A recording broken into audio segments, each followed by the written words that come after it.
छोड़ी ना हाथ जे रास्ता बा ऊंचा खाला छोड़ी ना हाथ जे सुनिए राजा हमार मानी ना बात जे रास्ता बा ऊंचा खाला छोड़ी ना हाथ जे लागल बाटे रहिया में बमल के भीरे राजा धीरे धीरे राजा धीरे धीरे चली जलवा गगरी से गिरे राजा धीरे धीरे चली जलवा गगरी से गिरे राजा धीरे धीरे चली जलवा गगरी से गिरे जलवा गगरी से गिरे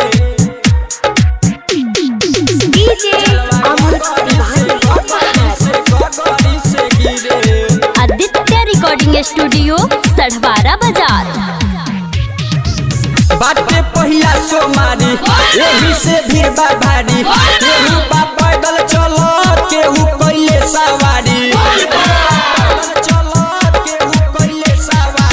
बाटे पहिया सोमारी यही से भीड़ बा भारी केहू बा पैदल चलो केहू कइले सवारी कांवर लेके चले सबे रहिया के तीरे राजा धीरे धीरे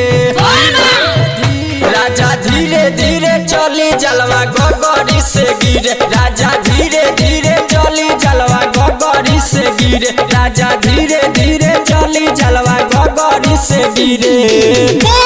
बाबा भूतनाथ की अमित तिवारी अपहर आदित्य रिकॉर्डिंग स्टूडियो सढ़वारा बाजार।